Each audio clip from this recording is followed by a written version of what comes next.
So it's more inside outside building that has more connectivity to the surrounding landscape. So the landscape is actually a very important role in this design. Landscape take over the building, but eventually it becomes a part of the garden. So I didn't want to make the building stands out as an exterior or an interior. So they camouflage with the landscape. That was my initial idea.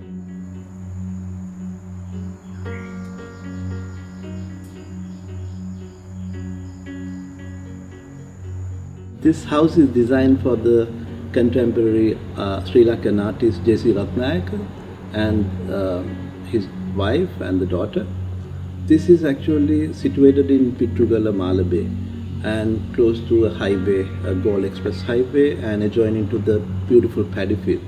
So the site is actually the 14th purchase, and it's consists of their residence and the gallery and the studio.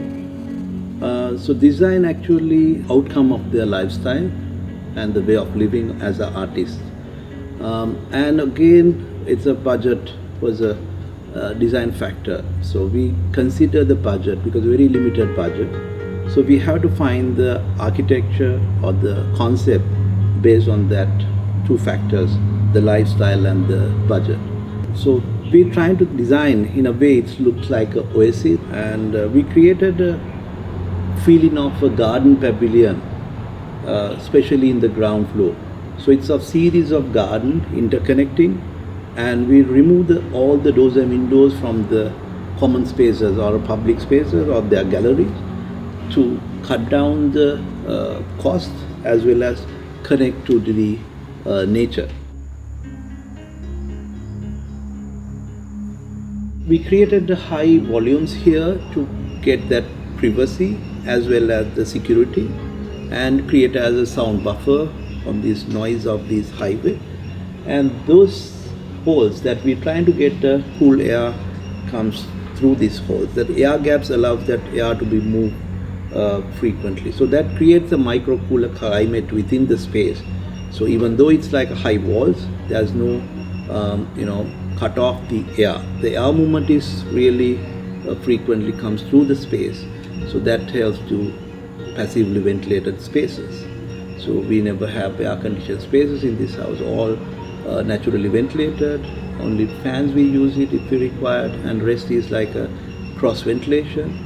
And keeping the most of the walls unplastered makes to reduce the budget and the cost of the project, and that gives a texture and the character to the building, and it reflects the lifestyle of the user, the client.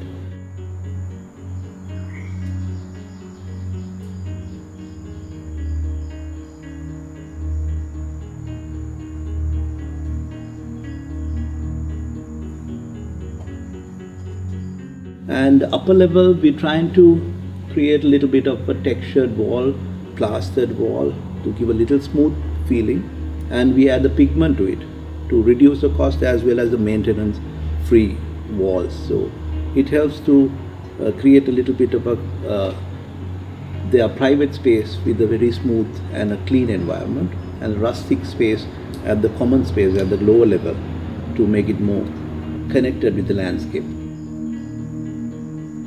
We tried to maximum usage of the slope of the site because it was actually a sloping site.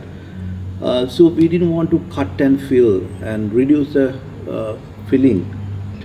The connection between the lower and the upper level connects with the steps one side and the natural ramp on the other side. So that gives a different connection to different spaces. And the steps sometimes feels like overflowing the space. Then you can use that as a more gathering space or a like external space that you can utilize. And the rest of the ramp or a sloping side is more like a visual space, and again the landscape is more dense in that space. Along with that level difference, that helps me to give him a studio with a high volume. So having a high volume for his painting studio is very important to have a big commissions that he can work with the tall paintings. So that we make use of that height as a 14 feet at the lower level, and upper level we treat it like a 8.5 to 9 space, and allowing the slab to be have it in a level, same level. At there are more connection with these 2 bedrooms on the back side and the master bedroom, so the connection to the family area is more close and connected. We had a very close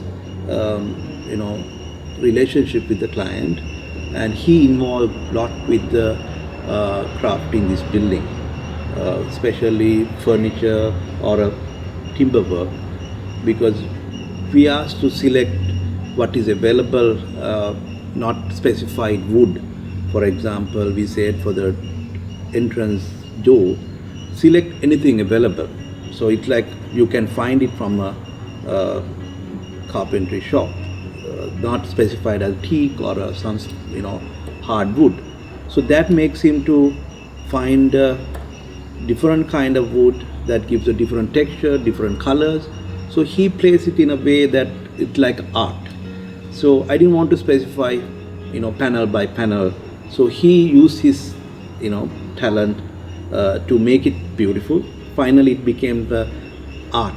So I think that's a contribution from my client as a part of, as an artist, and connection, architecture and art.